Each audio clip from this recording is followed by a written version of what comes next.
এটাই অনুৰোধ কৰি, কি অনুৰোধ? আমি ল'ৰা ছোৱালীক দিনী শিক্ষা দিম, দিনী শিক্ষাৰ লগত জেনেৰেল শিক্ষাও দিম। দিনী শিক্ষাৰ লগত জেনেৰেল শিক্ষা এই কাৰণে প্ৰয়োজন। আজি যদি আপোনাৰ ঘৰত, মোৰ ঘৰত এখন নটিচ আহে, পঢ়া যদি ল'ৰাটো মাদ্ৰাছাত হয়, যদি অসমীয়াৰ নটিচ এখন পঢ়িব নাজানে, তেনেহ'লে বহু মানুহে তুচ্ছ তাচ্ছিল্য কৰিব বিচাৰে। তাৰ মানে জনাব হ'লে জেনেৰেল পঢ়িব নালাগে নেকি?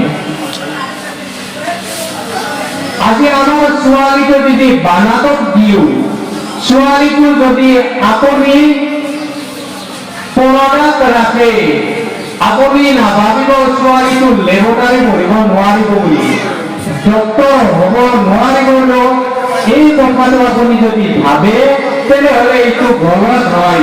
কাৰণ মোৰ মাইকী বা আপোনাৰ মাইকী, যিবিলাক মাইকী পৰদাত থাকে, যদি আপোনাৰ ছোৱালীটো শুদ্ধ মন লৈ, শুদ্ধ জ্ঞান লৈ যদি লেবটাৰী নাইবা ৰেডিঅ'লজিষ্ট এই শিক্ষাবিলাক লয়, তেনেহ'লে আমি আন্তঃচন্দ্ৰী আমাৰ মা ভনীবিলাকক কৰোঁ, বেলেগ পুৰুষসকলে, ডক্তৰসকলে আমাৰ মা ভনীৰ পেটবিলাক দেখা পায়। এটা লজ্জাৰ কথা হৈছে। যদি আপুনি আপোনাৰ নিয়াতত এই নিয়াত কৰে, বোলে মোৰ ছোৱালীটো ডক্তৰ পঢ়ালো, মোৰ ছোৱালীটো ৰেডিঅ'লজিষ্ট পঢ়ালো, এই কাৰণে যাতে মুছলমান মা ভনীসকলক পৰ্দাৰ সৈতে এওঁ চিকিৎসা কৰিব পাৰে, তেনেহ'লে আপুনি যিমান পইচা ডক্তৰ হোৱাৰ নামত, সেই পঢ়োৱাৰ নামত যিমান পইচা খৰচা কৰিব, সিমান আপুনি চৰকাৰ সেৱা পাব।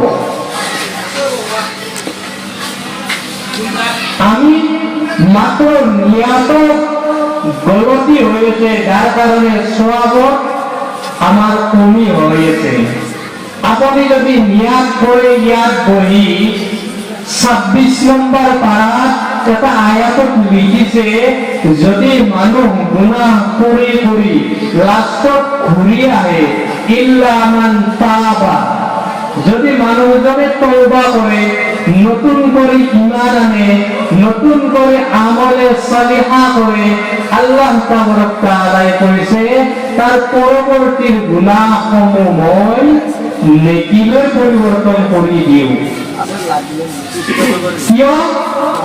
যদি আপুনি ইয়াত বহে, বহাত নিয়াতটো আপোনাৰ এইটো লাগিব, বোলে মই আজিৰ পৰা ইয়াত যিখিনি শুনিম, যিখিনি শুনি মই মনত ৰাখি ইয়াক আমলত অনাৰ চেষ্টা কৰিম, আজিৰ পৰা এনেকুৱা গুনাহৰ কামত মই কোনোদিনে হাত নিদিওঁ।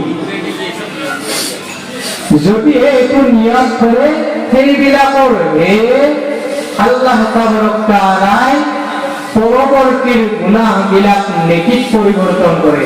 আমাৰ যিবিলাক 4 মাহ বা 40 দিনত পঢ়া তবলিগী জামাতৰ ভাইসকলে কয়,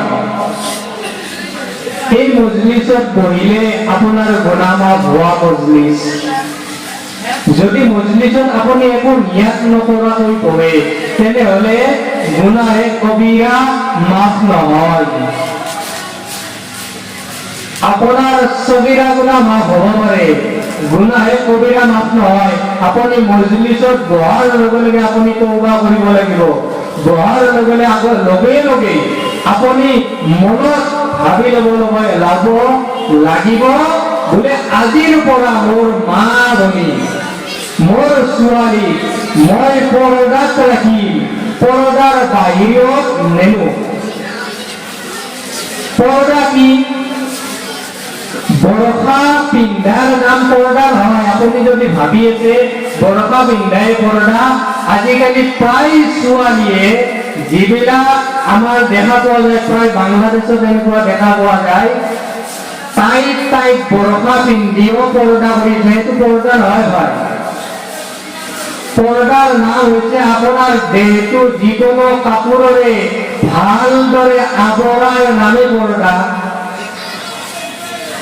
আৰু যিবিলাক মতাই নিজৰ মাইকীক নিজৰ ছোৱালীক পৰ্দা নকৰে তাক দায়ুচ বুলি কৈছে।